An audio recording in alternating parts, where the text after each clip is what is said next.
Thank you for joining us again. In recent months, a series of heartbreaking images have surfaced on the internet from Nigeria's public institutions, not as isolated incidents, but as a mirror reflecting the state of the nation. First, it was the video of students writing their exams using phone touch, flashlights on the phone, and some were even using lanterns, the old lanterns. If you're old enough, you know what I'm talking about. Not because it was a creative exercise, because the classroom had no electricity. That story went viral. Then we saw another clip. There are those who say it's very old, there are those who say it's still current. This time from Imo State University, showing students seated in a large lecture hall, each one with an umbrella over their heads, as rainwater poured freely through the roof while they wrote in the class. Now, think about it. In the year 2024, university students had to shield themselves from the rain inside a lecture hall just to receive an education. Those who are old enough will also remember the story of Success. Well, we'll call her Success. That's her name, somewhere in Edo or Delta State, who was chased out of school because she didn't pay school fees. Journalists paid a visit to the school. It was nothing like a school. Pretty much said a shed for sheep. All tattered and torn and all those things. What have become of these institutions? Well, whether or not the state governments have done something about them, I think the jury is out there. But since these scenes capture something larger than infrastructure decay, they reveal a crisis of leadership. So the breakdown doesn't stop at education. There are those who have referenced the fact that late President Buhari died in a foreign hospital as opposed to a Nigerian hospital, raising questions about whether or not that a lot could have been done putting those infrastructure in place. At a time when there is news out there that billions of naira have been spent on the Asarok Clinic, which is supposed to be the president's formal, official healthcare provider. Well, here we are. Other sectors have the same signs. Doctors are leaving, power grids keeps collapsing. I haven't heard that in a while, thankfully. Our roads and rails are either broken, abandoned, or overpriced. Our fuel distribution network sparks deadly explosions, and our students learn in unsafe, inhumane conditions. On and on and on we go. So the question today is, don't forget, politicians are already gearing up for the next election in 2027. So are we still choosing leaders based on popularity and propaganda? Or are we finally ready to demand visionary leadership, the kind that plays the long game and builds for the next generation? We have here with us Dr. Sam Adeyemi, who is a strategic leadership consultant. Thank you so much for joining us this morning. Thank you for having me here. The story you referenced the last time you were with us on Channels Television is still making its round. And the fact that you gave a speech about it at a public forum saying that, look, we need to do better by our children, especially seeing that children should not, in 2024, be writing under touch. You even said then that it calls for a national emergency, that in some other cultures, the nation would be shut down. And there have some explanations have been given by the authorities in that regard. Do you feel palliated? No, I don't. Because in my speech, where I referenced especially the video that we discussed on my last visit here, I was pointing out the implications of students learning in such an environment, the implications for our country 20, 30, 40 years down the line. I said what goes into a mind comes out in a life. And in that speech, actually, I referenced the story of Japan and how the Japanese got to learn to take coffee. That in the early 70s, Nestle, you know, the global conglomerate, was trying to sell coffee to the Japanese, but the Japanese were not buying the coffee, right? So they tried advertising, tried marketing. It wasn't working until they contracted this marketing guru and psychologist, Clotaire Raphael. So Clotaire did some research and came back to Nestle and said, you know what? The reason why the Japanese prefer tea to coffee is because the Japanese do not have any emotional connection to coffee. We have to establish that connection first. Then he gave them this advice. They began to sell coffee-flavored candies, sweets, to children in Japan. And they did that for years.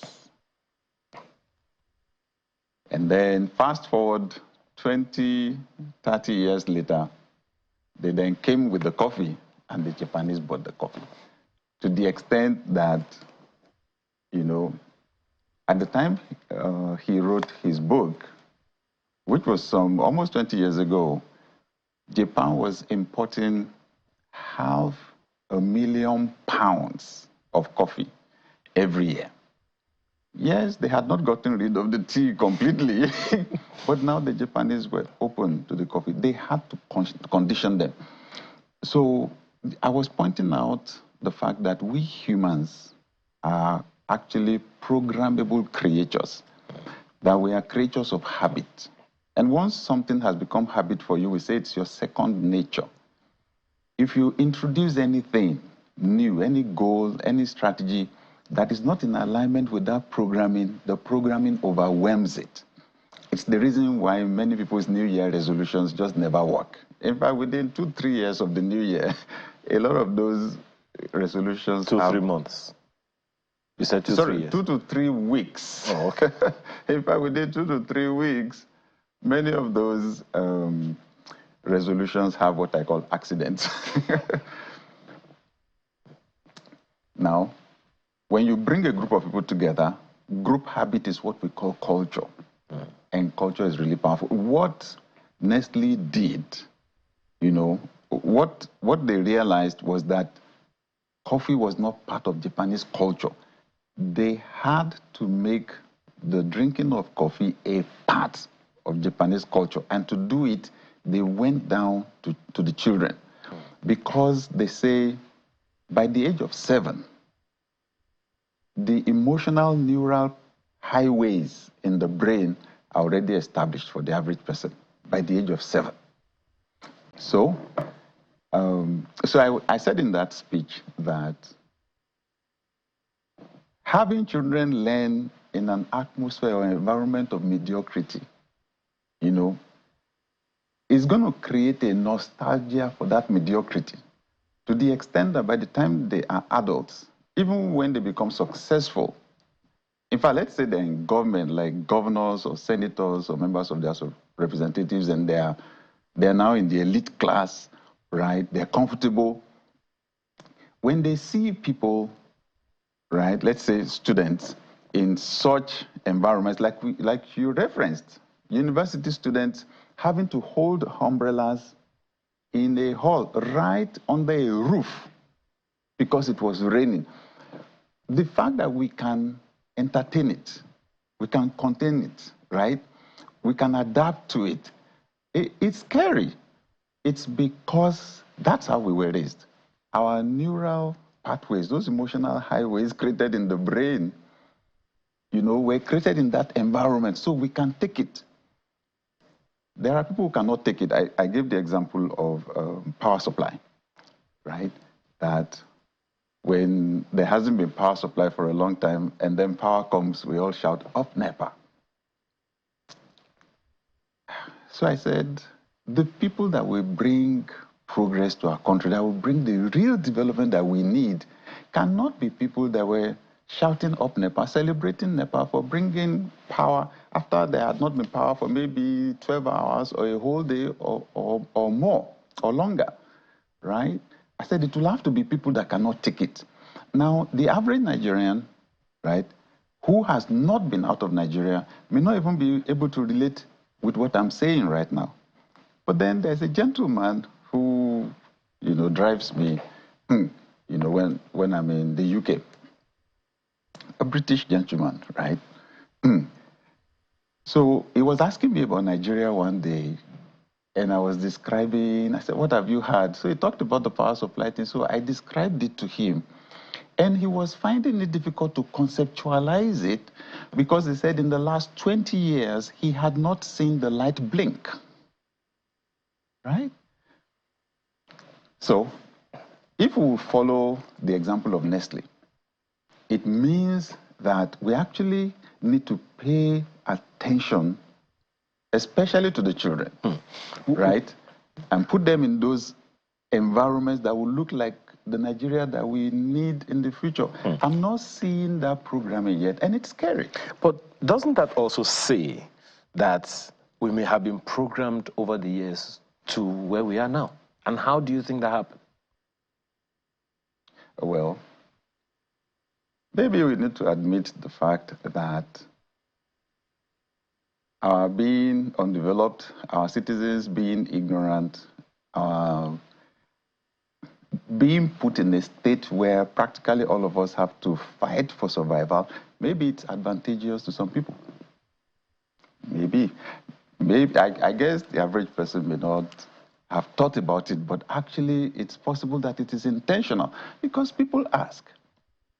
When I say it's possible for Nigeria to develop, we all need to have that discussion. Where do we want Nigeria to go? Do we want Nigeria to become a developed economy? Because I absolutely see no reason why. I don't see any tribal reason. I don't see any religious reason, right? The countries from which the religions came, right, they're developed.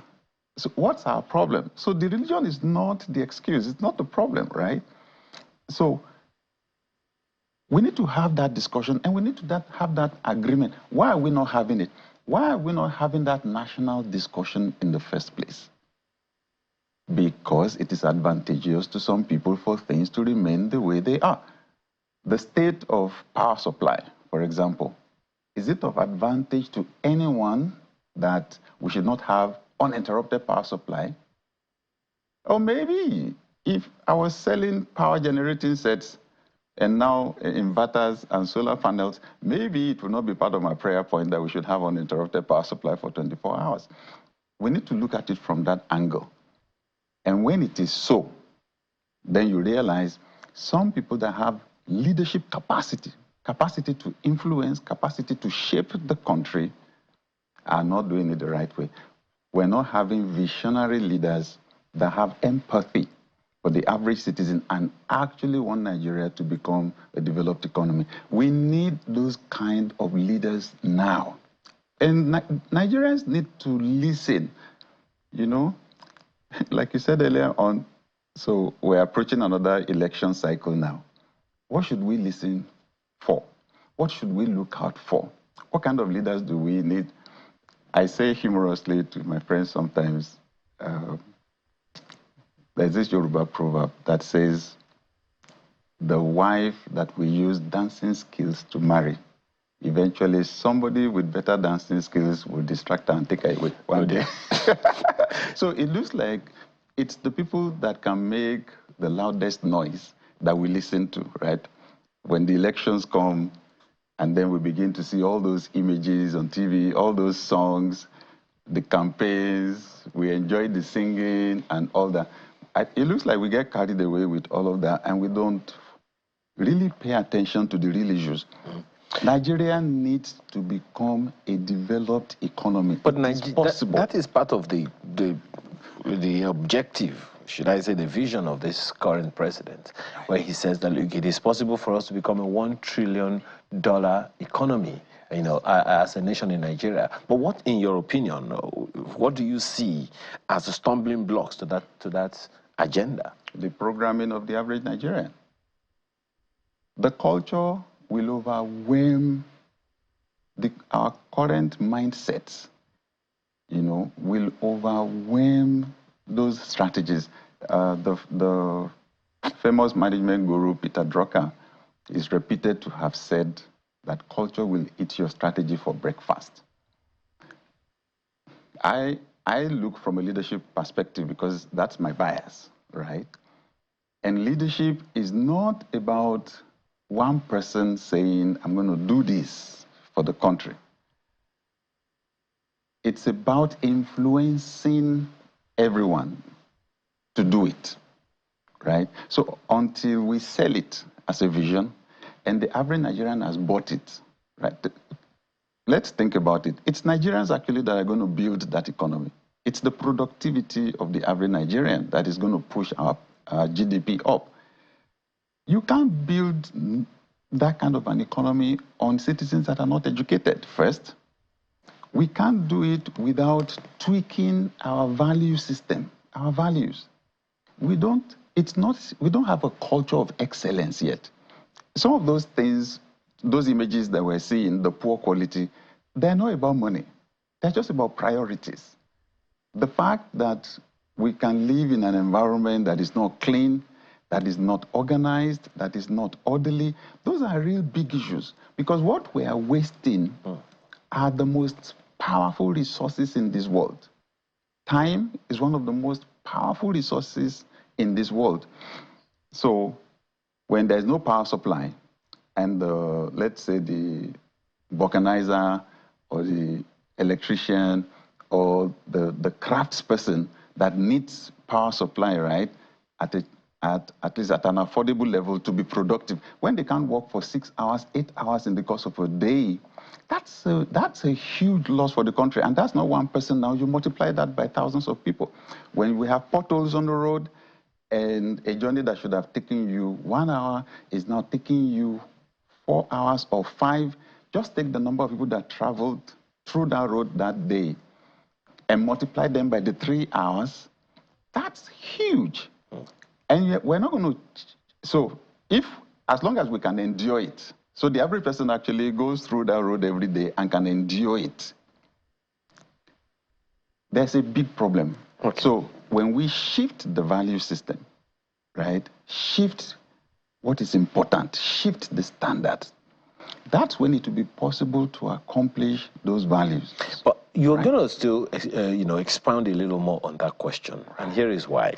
The late former President Buhari said, I think it was in 2018, that it is possible for us as a nation to bring 100 million Nigerians out of poverty. And it was about 2022 that we heard that more than 100 million Nigerians are living in multi-dimensional poverty. Meanwhile, earlier, the president had said we can pull up 100 million Nigerians out of poverty. We asked the media spokesperson to the president, about a year or more after, and we were struggling with 20 or 30 million. And according to him, there was no data still. So if we were not able to achieve that, because there is no evidence that that has been achieved, what do you think were responsible for us not achieving that? And how do you think that will also affect this objective of President Tinubu of raising Nigeria's to a $1 trillion economy? Thank you. So, a professor at Harvard, Dr. Edward Banfield, stumbled on a principle many years ago. It is called the law of time perspective. It says the longer the time that you take into consideration in making your decisions and taking action, the higher you rise. Which means the person that plans for 10 years will always succeed better than the person who's planning for 10 months. That's part of where the issue begins for me. Because with our election cycles going for only 4 years, then you find out that each administration comes and then they're planning for what they can do within the 4 years, or at the maximum 8 years, if they're ambitious. That's too short a time. That's too short a time to develop an economy, let me say. I read the book, My Vision, by the ruler of Dubai in the UAE.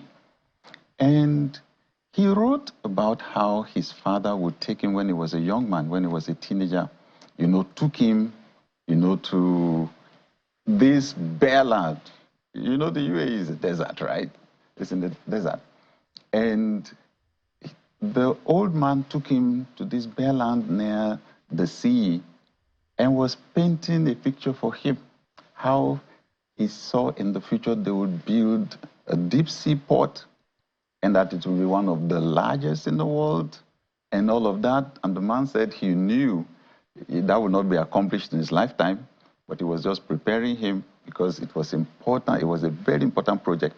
A lot of people did not understand what the old man was talking about and so on, but he sold the young man a vision and they built it, right? I saw Dubai's model. They have a model city that they built, that they designed. Dubai's model city on Mars, planet Mars, in 100 years' time. So that's what I'm talking about. The average country that you've seen develop and that is developing very fast, you will hear about 50-year plans, you will hear about 70-year plans, you will likely hear about 100-year plans. The kind of visionary leaders that we need right now are not people that are going to be talking about 4 years. We need those long-range plans. So we're dealing with principles here now. I read something in 7 Habits of Highly Effective People, and it was a quote from a movie. And that line said, we cannot break the law. We can only break ourselves against the law. Principles make both success and failure predictable. If I throw my phone up 10,000 times, I don't need a prophet. It is predictable. And it is a principle because of the law of gravity. That phone will come down 10,000 times. If I tell Nigerians that the likelihood is that things will be the same or likely even worse, if they think we're suffering now, that this suffering may be worse in 20 years' time, everybody will sound like a prophet of doom. But let's backtrack. If somebody said that 20 years ago, will the person not sound like a prophet of doom? So we're up against principles now. Not only should each administration come and give us its own vision, I think we need something that Nigerians can own. What makes a vision powerful is that once it is programmed inside you, it becomes the filter through which you see everything. One of the major advantages I see to it is the issue of accountability in leadership. How do we measure the success of our leaders or the success of any administration?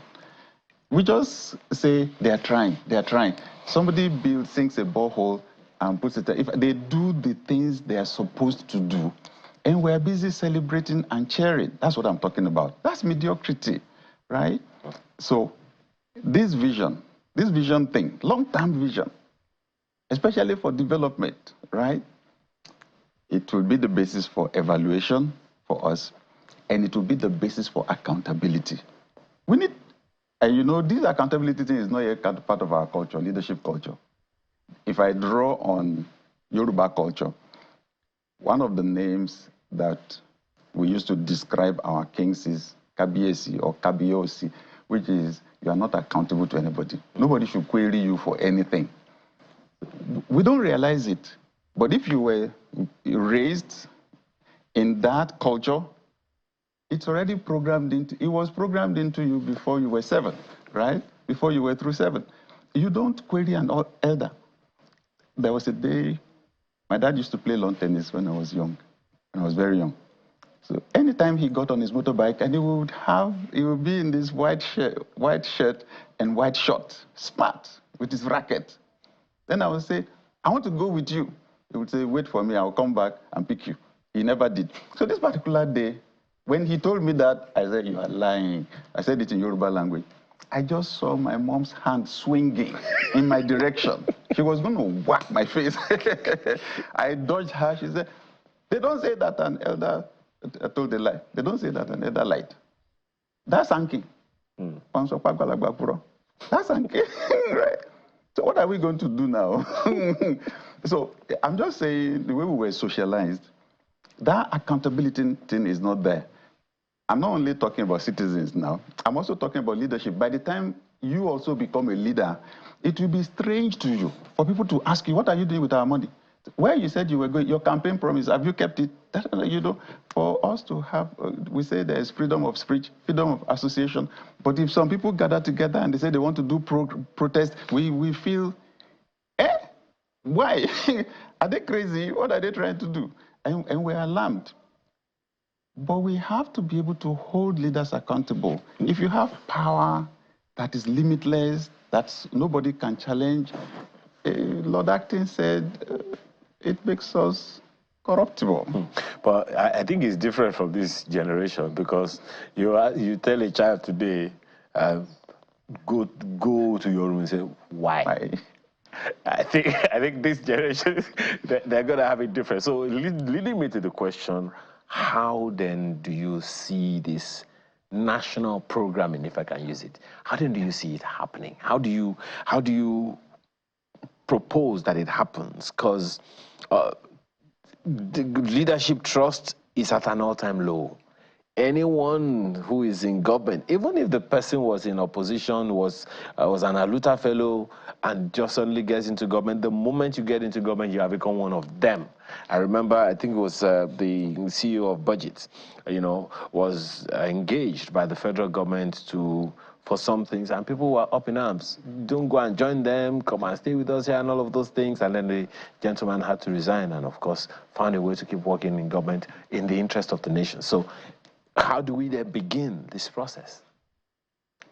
I agree with you that the trust level is very low.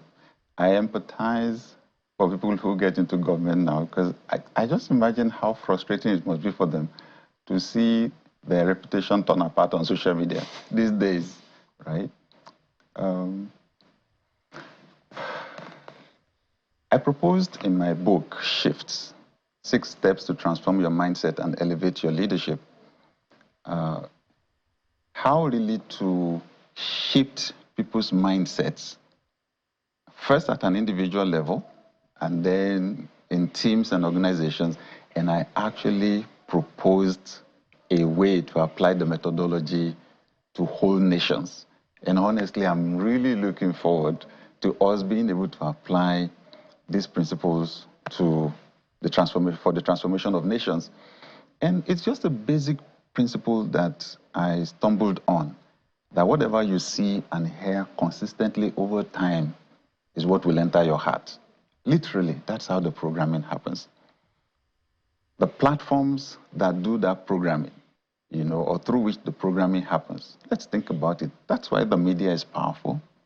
That's why it's powerful that we're here, because we watch TV, we watch the news, we listen to the news every single day in and day out. That's why movies are powerful, for example. Movies are powerful. And I wrote in the book an experience that we had with some friends of our daughter. She came home on break. It was a short break, and she requested to bring her friend along.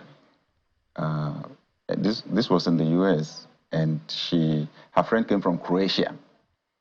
So when the young lady came, we observed that the young lady was speaking fluent English. So my wife asked, where did you learn to speak English?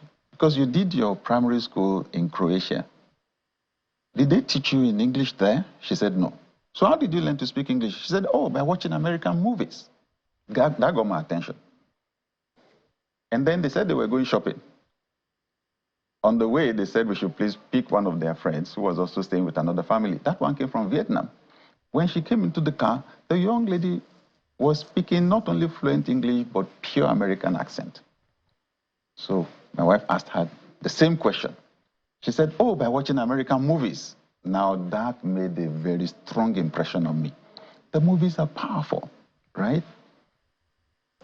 The advertising industry, why does it work? Why do people spend millions and billions on advertising every year? They put the billboard there so you can see it. They roll the adverts on TV, on radio, on social media. Why? Because it works. You see something over and over, you hear something over and over, it's going to get in there. Especially when you say something over and over and then practice something over and over. the people that shape our world, that program people, these are the basic platforms that they use. I proposed once on social media that the president of our country should speak to our citizens every week. And some people came at me and said, do you know how busy a president is? What are you saying? You think the president is jobless? I thought, well, when you look from a leadership perspective, do you know what the president's job is? It's moving 200 million people in one direction. How do you do that, right? And I said, all the media houses are represented there, right, at the seat of government, even if it's just 5 minutes. That's a former president of the US that did it. He used to speak on radio, you know, many years ago as they came out of the Great Depression. And families would gather around the radio, and the president was able to move a whole nation in one direction. And then you have the education. What happens in schools? We go there, you see and hear every day, you probably right, and then they test you at the end of every time or semester to check whether you were listening in class. But at the end of the day, you come out and they give you a certificate.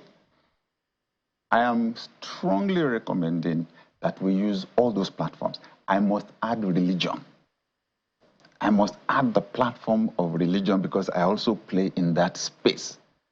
And because we're religious people. We're very religious.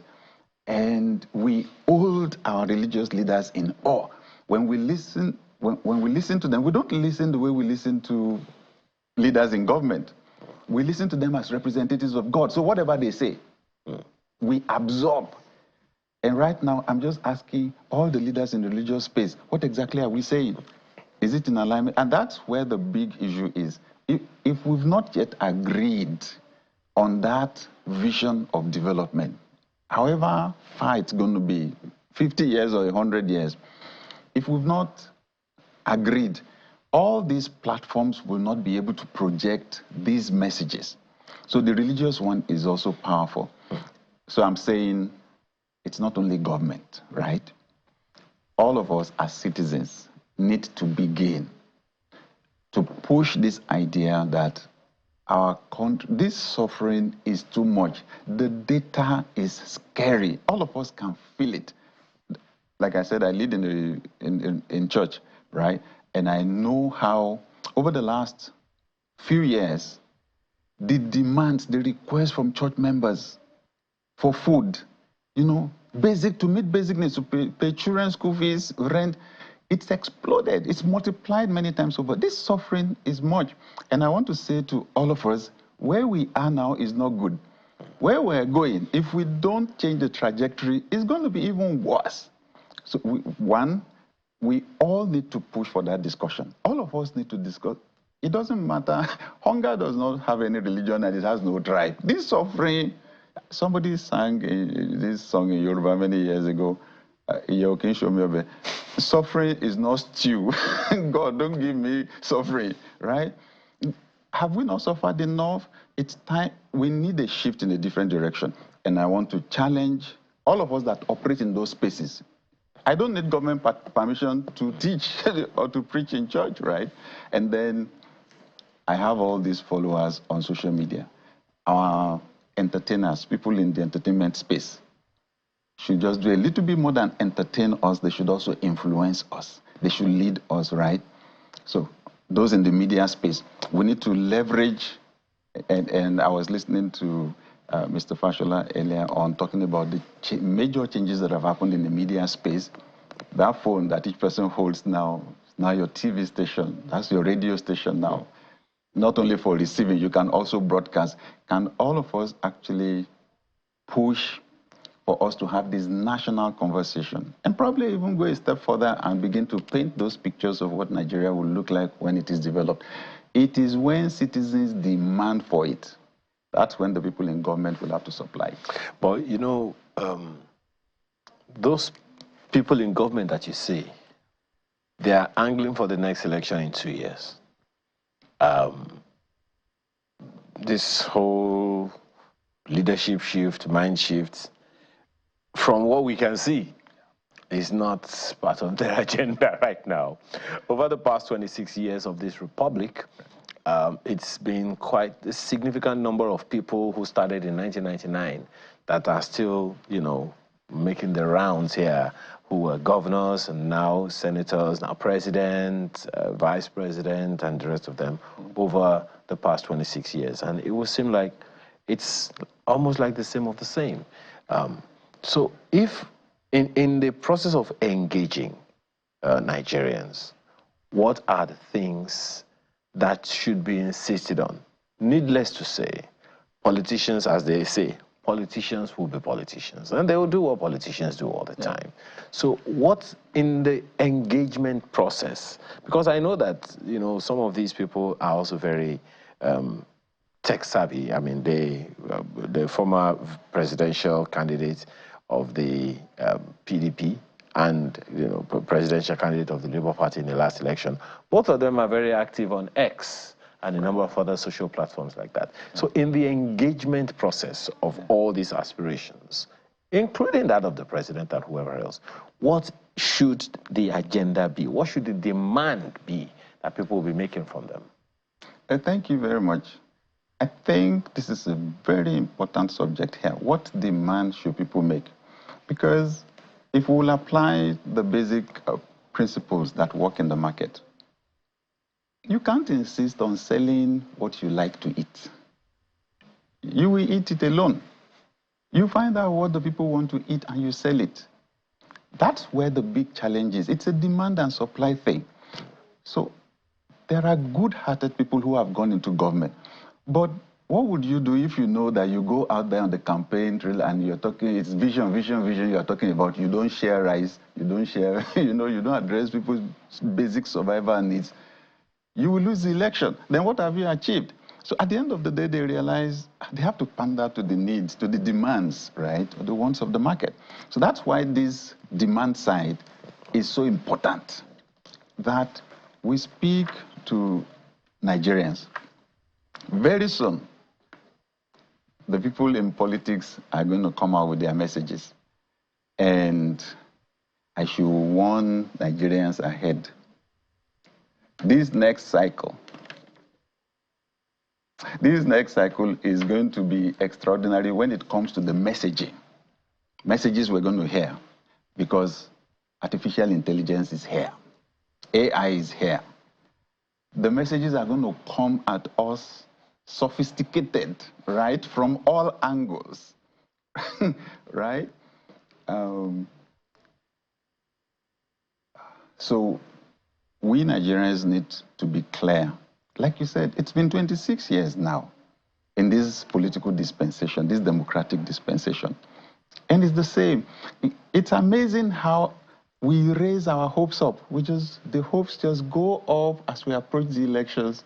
And then after the elections, the hopes come down. And then the next elections, hello.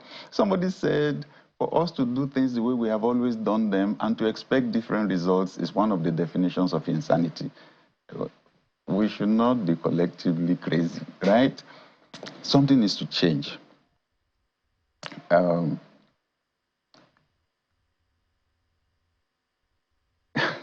think I've shared here before how a former governor said he heard what members of his own cabinet were discussing somewhere, because one of them came and told him, and how they remarked, Governor, come, I saw vision, vision, vision.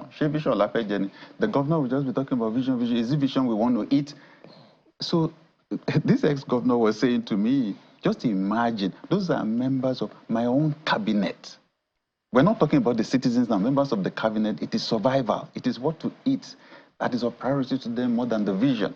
So we, the people, now need to talk sense to ourselves. Now, honestly, we need to wake up. As Nigerians, we need to wake up and realize, again, I said I read the book, My Vision by the Ruler of Dubai, and I remember the opening lines from chapter 1. Every day in the jungles of Africa, a lion wakes up knowing that if it does not outrun an antelope, it will go to bed hungry. And the antelope wakes up knowing that if it does not outrun the lion, it will not see the end of that day. And he used that to illustrate the fact that nations compete for resources, like businesses. So Nigeria is not existing in a vacuum, right? Nations are competing for resources right now. Things are going to get worse if we don't sit up now and actually decide Nigeria must become a developed. Those beautiful countries that you see on the internet, Nigeria can become like that. But Kingsley is saying here, the programming with Nestle Japan analogy will not survive here in Nigeria, with reference to electricity, where the political will is not there. In a country that there is no paradigm, there is no pragmatic rule of law. If Villa can integrate imported solar systems, it says a lot. I was afraid to ask you this question, but Kingsley has taken it away from me. Right. How will this programming thing work in the various sectors? We spoke about education earlier. We spoke about health. And here, Kingsley is talking about the power sector, the energy sector. Well, do you think that analogy, should we use another formula? Honestly, Kingsley, what we're discussing here is principle. It works. It's like saying, oh, gravity worked in Japan. There's no rule of law in Nigeria. Gravity cannot work in Nigeria. No. These are basic principles. It's like when I read many years ago, because these are principles I applied in my life before I now went to put them in a book and backed them with a lot of stories. I've used them to run organizations, used them to move from being a jobless, graduate in Nigeria to becoming a global figure with millions of people following on social media. They are principles. Principles have no respect for persons, right? I illustrate sometimes. If you push a billionaire and then a poor farmer from the roof of a 5-story building, the two of them will come down. So, yeah, it's like, does advertising work in Nigeria? It does. Just one thing that I have also, okay, so there's this message also from Tola, also from X. He's saying, I think our leaders need to use hourly wages to see what waste we create when things don't work. Multiply that by the man hours to help us with prioritizations. IMO governance is two things. In my opinion, governance is two things: resource management and prioritization. You referenced this earlier, but to a good number of people, perhaps even the challenge is whether or not the leader is qualified to lead.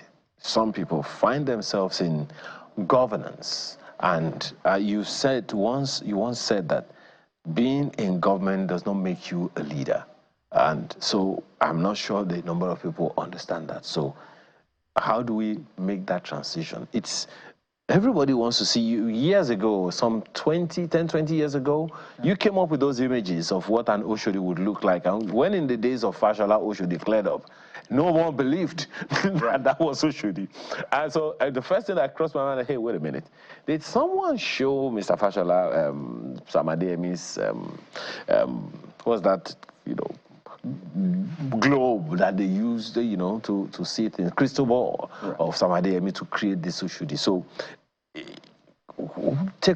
help us, because it's always about programming, whichever way we look at it. So how do we make progress?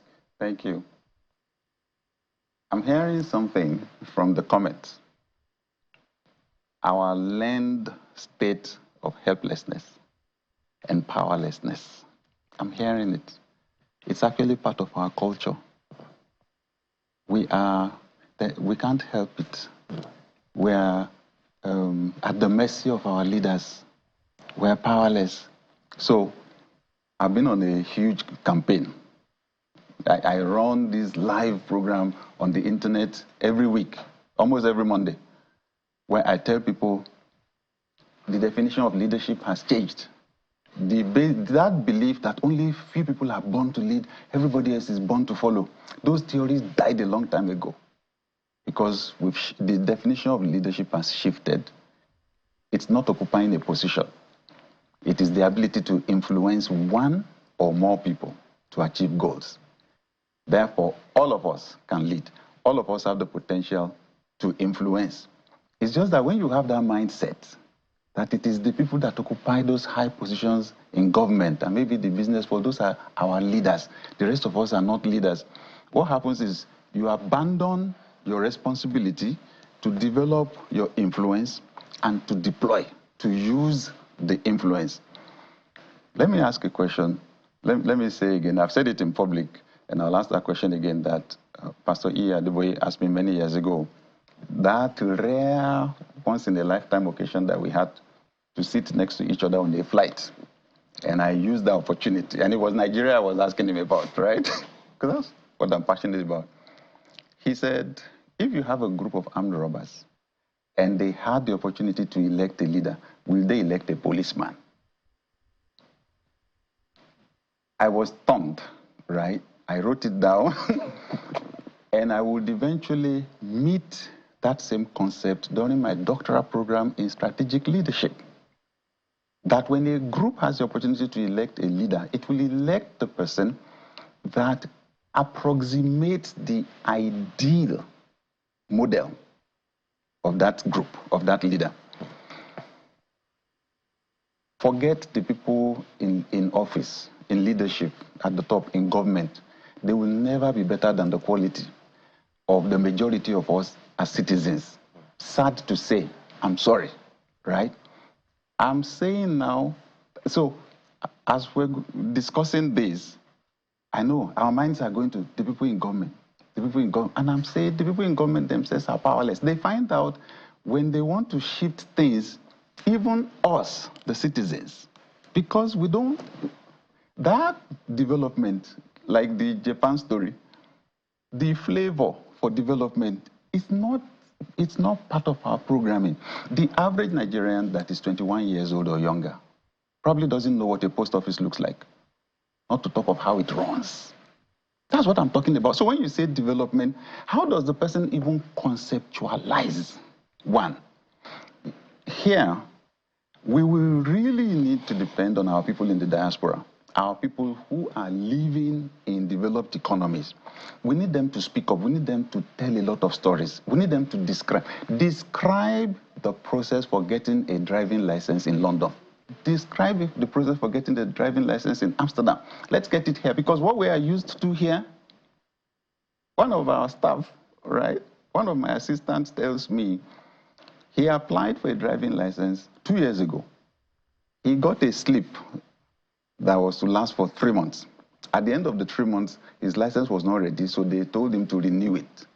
He's been renewing every 3 months now for the past 2 years, and the license is supposed to last for 5 years. Now, we can take it because we've not seen how it works elsewhere, what's supposed to be normal elsewhere. So this storytelling, this programming, I'm appealing to everyone. Don't leave it to the people in government. But as to whether it's possible or not, with all of us on social media, how powerful social media is right now, that's what I'm saying. What do I see on social media now?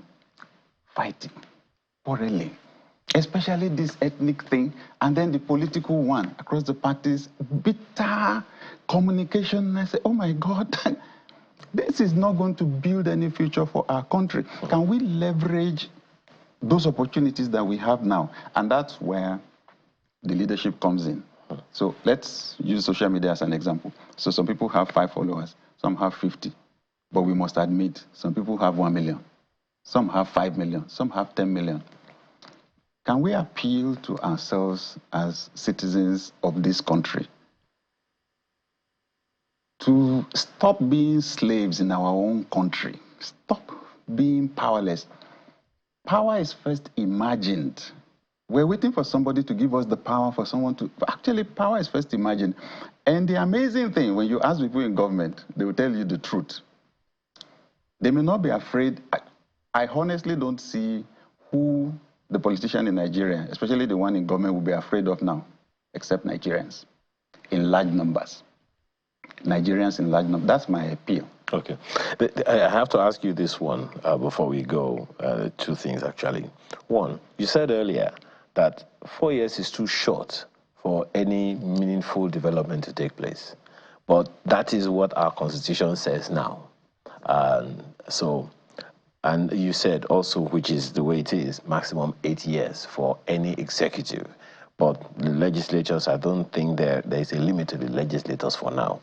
So are you suggesting a constitutional amendment to the effect that will extend the number of years the president or governor has to spend in office? Or what exactly are you saying? Good question. So, no, I'm not suggesting the extension of the time people spend in office.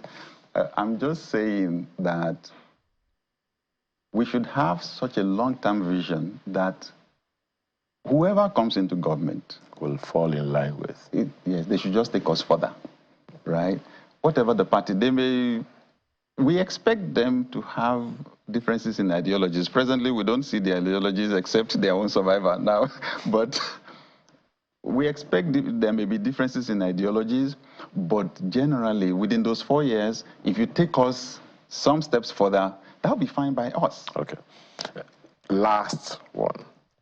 If you had a room full of Nigeria's emerging leaders and decision makers, what's the one thing you would ask all of them to start doing differently today to secure tomorrow? If someone asks me, oh, I'm going through a difficult time now, I've experienced failure over and over and over again, what should I do to change my life? The first thing I would say, I want to get them in alignment with principles. You must have a dream. You must have a clear picture in your mind that stays there for a long time of who you want to become in the future. So I'll bring it back down to that vision. And I will advise, especially, if you want to be relevant in Nigeria's future, if you don't want to fizzle out, if you want to be struggling to find a space to operate, it's better actually you help to create that vision now. Because the likelihood, you alluded to something earlier on, the power of technology, the access that the younger generation has, it can't be stopped. Power has been democratized. The media has been democratized. That phone that they hold in their hands and access to the internet, trying to stop a group of people like that is like trying to stop the wind. It's just a matter of time with time. So the earlier there, for those of us that have influence, actually step forward and provide that leadership in the new direction, the better for all of us. Thank you so much for your time this morning. Dr. Sam Adeyemi, Strategic Leadership Consultant and author. We appreciate your time today. Thank you so much. By the way, there's this comment from someone who's been watching, Yeshabi, from London. Says, your guest this morning is one of the best motivators I've ever heard. It should be assigned to guide Nigeria's national orientation. Mr. President, please take note. Thank you again for your time today. Thank you for having me. Okay. Now, when we return, we've been talking about mindset, leadership, and all of that, shifting your mindset. You who hated coffee, how you can start taking coffee using the Japan model as Dr. Adeyemi has espoused. This one, next one, is for those who strive to stop striving and start thriving. You'll know the difference when we return.